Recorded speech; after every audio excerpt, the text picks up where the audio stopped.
How to accurately measure your own height at home. When your height is measured at the doctor's office, you usually stand next to a device called stadiometer. A stadiometer is a long ruler attached to the wall. It has a sliding horizontal headpiece that is adjusted to rest on top of your head. It's the quickest way of accurately measuring your height. But what if you need to measure your own height at home? Is there a way to do so that's easy and accurate? Yes, there is. And you can measure your height even if you don't have anyone to help you. First, how to measure your height if you have someone to help you. To accurately measure your height with someone's help, first, find a flat, uncarpeted section of floor and a flat section of wall. Take off your shoes. Remove braids, headbands, or anything else on your head that may get in the way of an accurate measurement. Remove any bulky clothing that may make it difficult to stand flat against the wall. Stand with your feet flat on the floor with your heels against the corner where the wall and floor meet. Make sure your head, shoulders, and buttocks are touching the wall. Stand up straight with your eyes looking straight ahead.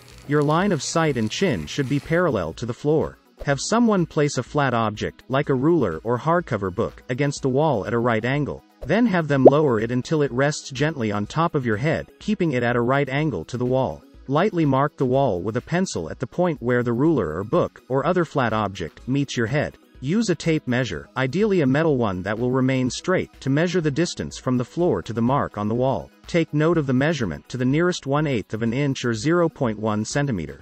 It's that simple. Second, how to measure your height on your own. If you don't have someone to help you measure your height, you can still follow the same steps with a few modifications.